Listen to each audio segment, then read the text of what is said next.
Halo adik-adik kelas 11, apa kabarnya? Semoga selalu dalam keadaan sehat ya. Nah, kali ini kita akan melanjutkan materi kita mengenai transportasi zat melalui membran. Oke, kita langsung saja. Nah, transportasi zat melalui membran itu terdiri atas transportasi pasif dan aktif. Aktif ya adik-adik. Kita lihat dulu. Oke. Pasif dan aktif. Sebenarnya pasif dan aktif ini berdasarkan kebutuhan energinya ya, ada dan tidaknya. Nah, kita lihat transportasi pasif, perpindahan zat ini searah gradien konsentrasi. Jadi maksudnya zat itu akan berpindah dari konsentrasi tinggi ke konsentrasi yang rendah. Makanya dia searah kan perbedaannya. Nah, karena dia dari konsentrasi tinggi ke konsentrasi rendah, tidak butuh energi ya adik-adik. Makanya dia disebut secara pasif. Nah, ini contohnya difusi, kemudian osmosis, dan ada yang disebut dengan difusi terfasilitasi.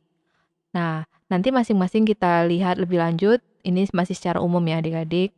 Nah, yang kedua terjadi secara aktif. Mengapa aktif? Karena nanti dia butuh energi. Mengapa butuh energi? Karena zat tersebut nanti akan berpindah dari konsentrasi rendah ke konsentrasi tinggi. Jadi dia melawan gradien konsentrasi. Ceritanya nih, kalau kita punya uang sedikit, kita harus memberikan uang lagi kepada teman kita yang misalnya mereka membutuhkan uang. Nah, jadi sedangkan kita tidak punya uang, kita harus memberikan kepada teman kita. Nah, kita butuh energi, kita butuh di sana modal atau pinjaman dari orang lain sehingga kita bisa memberikan kepada teman kita ya.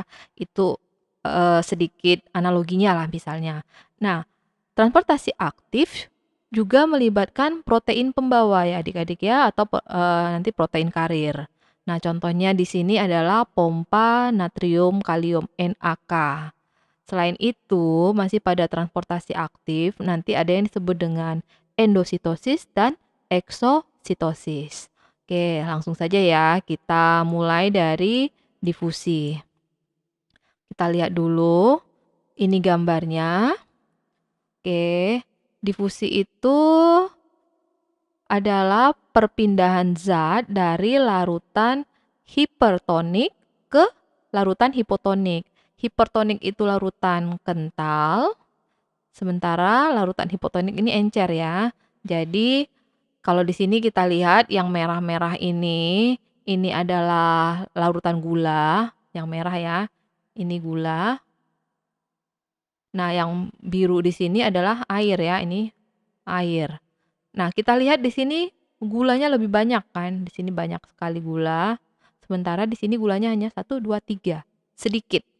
Nah, setelah mengalami difusi, nah kita lihat seimbang kan merahnya gula dengan kondisi yang di sebelah ya. Di sini 1, 2, 3, 4, 5, 6, 7, 8, 9.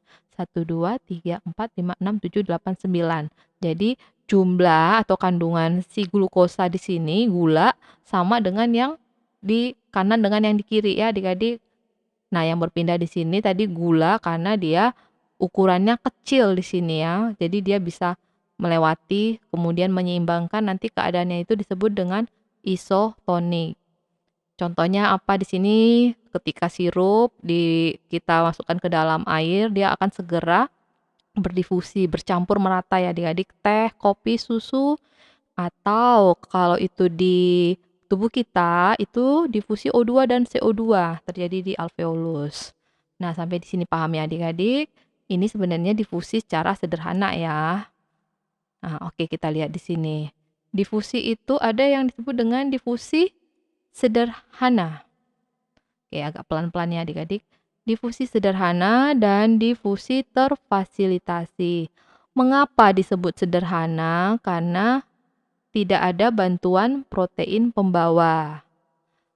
Nah, larutan gula dalam air itu segera larut karena tadi gula itu ukurannya kecil, dan ada juga sih zat yang larut dalam lemak, CO2 dan O2 itu bisa langsung berdifusi secara sederhana ya. Nah, Ada juga yang terfasilitasi. Mengapa dia terfasilitasi atau ada bantuan, ada protein pembawa? Karena ini nih adik-adik, molekulnya agak lebih besar nih. Nah, contohnya juga selain molekul yang lebih besar, yang berupa ion anorganik. Nah, prosesnya apa? Ketika pembuatan telur asin, asinan buah, itu melibatkan konsep atau proses ya, difusi yang terfasilitasi. Jadi contoh aplikasi dalam kehidupan sehari-hari untuk difusi terfasilitasi adalah pembuatan telur asin atau asinan buah. Nah, kita lihat dulu deh, ini contohnya tadi untuk difusi terfasilitasi ya ini. Difusi terfasilitasi. Ini proteinnya, nih ya, yang kuning ini adalah protein pembawa. Oke, adik-adik. Nah, ini molekul yang nanti akan masuk, dia dengan bantuan molekul protein pembawa dia masuk melalui ini. Kemudian tadi yang masuk nih udah sampai ya, udah masuk ke dalam sel. Nah, jadi protein ini yang membantu, tapi di sini tidak ada energi adik-adik ya, tidak ada ATP. Kita bisa melihat ya, tidak ada ATP. Sekarang oke, udah paham ya difusi terfasilitasi. Sekarang kita lihat nih, apa sih yang mempengaruhi cepat lambatnya difusi? Oke, apa aja? Pertama, konsentrasi zat. Semakin pekat berarti semakin cepat ya untuk proses difusinya. Begitu juga dengan suhu. Semakin tinggi suhunya, semakin panas, pasti proses difusi semakin cepat berjalan. Bayangkan saja nih misalnya adik-adik sedang membuat susu, atau melarutkan gula, kalau itu dimasukkan ke dalam kalau suhunya semakin panas pasti semakin cepat larut ya. Berbeda kalau agak dingin, bahkan kadang menjadi mengumpal dan lama untuk larut. Nah, luas permukaan. Semakin luas permukaannya, semakin lambat ya, semakin kecil dia semakin cepat menyebar. Nah, ukuran molekul semakin kecil ukurannya, semakin cepat dia untuk berdifusi adik-adik ya. Nah, sekarang kita lanjut ke transportasi aktif ya adik-adik, karena osmosis sudah kita bahas pada pertemuan sebelumnya ya. Nah, kita lihat transportasi aktif. Oke. Transportasi aktif itu adalah perpindahan molekul dari konsentrasi rendah ke konsentrasi tinggi. Nah, makanya dia butuh energi yang berupa ATP dan ada peranan protein pembawa ya. Nah, ingat kembali tadi kalau difusi terfasilitasi tidak butuh ATP. Nah, transportasi aktif dia membutuhkan energi yang berupa ATP adik-adik ya. Nah, ini contohnya tadi pompa natrium kalium. Kita lihat nih prosesnya. Di sini ini sel, sebentar ya. Kita tulis dulu. Ini bagian dalam sel. Ini bagian luar ya. Nah, di sini natrium itu di luar banyak. Kandungan natrium di luar itu banyak, sementara di dalam kandungan natriumnya rendah. Kebalikannya dengan kalium. Di luar kaliumnya itu sedikit, rendah konsentrasinya, sementara di dalam konsentrasinya sebenarnya banyak. Tetapi kalium ini dibutuhkan salah satunya nanti untuk impuls saraf ya, kalau ketika kita saraf ini bisa bekerja, dia butuh di sana peranan dari kalium. Nah, jadi kalium ini harus selalu tinggi di dalam sel, sementara dia di dalam sudah tinggi. Nah, bagaimana dari luar kalium itu tetap masuk ya, tetap masuk ke dalam sel, sementara natrium meskipun di luar sudah banyak, dia tetap dari dalam sel itu akan dikeluarkan. Nah, prosedurnya bagaimana? Kita lihat di sini. Di sini ada ATP adik-adik ya. Nih, ada ATP. Nah, pertama kali si ATP ini mengalami hidrolisis. Nah, dia akan melepaskan satu fosfatnya. Sebentar, ini protein ya. Kita berikan dulu tanda. Ini protein. protein pembawa. Nah, ATP terfosforisasi, dia nanti akan melepaskan fosfatnya satu dan menempel pada si protein pembawa. Nah, selanjutnya ketika dia menempel ini si protein pembawa akan membuka. Nah, sehingga natrium yang dari dalam ini bisa keluar. Dari dalam sel dia akan keluar seperti ini. Nah, ketika natrium ini keluar bersamaan dengan itu kalium akan masuk. Oke, dia menempel pada bagian yang ini. Ini tadi bagian yang natrium berbeda ya. Nah, menempel, ketika kalium ini menempel, fosfatnya ini terlepas. Nanti kemudian akan membentuk kembali berikatan dengan ADP membentuk ATP adik-adik ya.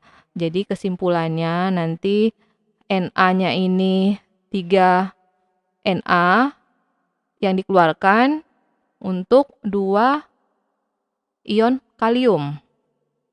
Oke, di sini ada 1, 2, sementara Na ada 3, 1, 2, 3. 3 Na nanti akan dikeluarkan dan ini akan bersama dengan itu kaliumnya akan masuk sebanyak 2 molekul. Seperti ini adik-adik ya. Jadi bagaimana pompa NAK itu berjalan karena tadi ada bantuan energi ATP yang nanti akan membuat si protein tadi bisa membuka, kemudian Na-nya bisa keluar, bersama dengan itu kalium bisa masuk sesuai dengan tadi sisi aktif sebenarnya pada bagian si protein ya. Oke, itu dia untuk pompa NAK. Sekarang kita masuk kepada endositosis dan eksositosis. Nah, endositosis ini memasukkannya. Jadi apa yang dimasukkan? Memasukkan ke dalam sel bisa berupa zat yang padat atau berupa zat cair. Oke, adik-adik ya, zat cair dimasukkan ke dalam sel. Contohnya pada sel darah putih, biasanya nanti itu ada sel makrofag yang akan memakan kuman atau bakteri, di sini contohnya. Dan ada juga biasanya organisme uniseluler ya yang melakukannya. Ini contohnya fagositosis, partikel padat. Ini biasanya misalnya kuman. Nah, kemudian ini sitoplasma, membran plasma mulai seperti membentuk pseudopodia ya. Jadi seperti kaki semu, melekuknya ke atas.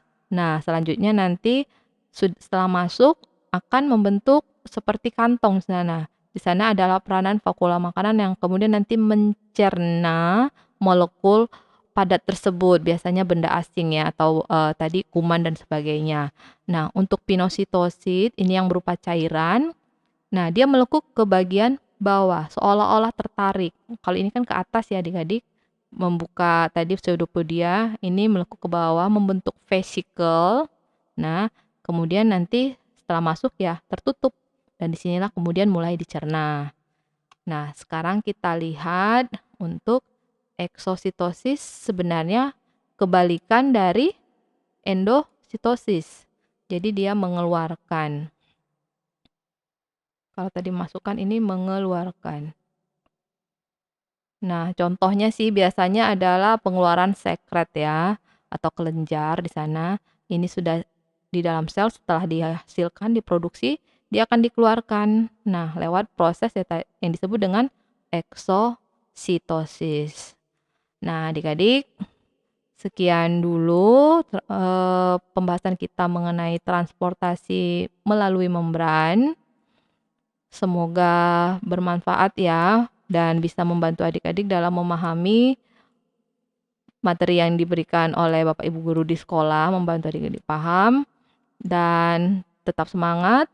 Kalau adik-adik ada pertanyaan, silakan menuliskan pada kolom komentar ya. Dan kita bertemu pada materi selanjutnya ya. Salam.